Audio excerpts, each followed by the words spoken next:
Hi friends, అందరూ ఎలా ఉన్నారు? ఈరోజు మా గార్డెన్లో కనకాంబరాల మొక్కలకి ఎన్ని పూలు పూసాయో చూడండి ఫ్రెండ్స్. అలాగే ఇవి ఇప్పుడు కోస్తాను ఫ్రెండ్స్. వాటిని మాల కడతాను. ఆ మాల ఎలా చేయాలో చెప్తాను చూడండి ఫ్రెండ్స్. ముందుగా వేనికి అలా దారాన్ని చుట్టుకోండి, సగం కొంచెం దారం వదలాలి, మధ్యలో అలా పువ్వులు పెట్టి అలా ముడివేయాలి ఫ్రెండ్స్.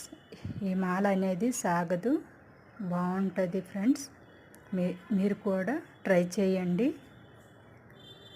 ఈ వీడియో మీకు నచ్చితే లైక్ చేయండి, సబ్స్క్రైబ్ చేయండి ప్లీజ్.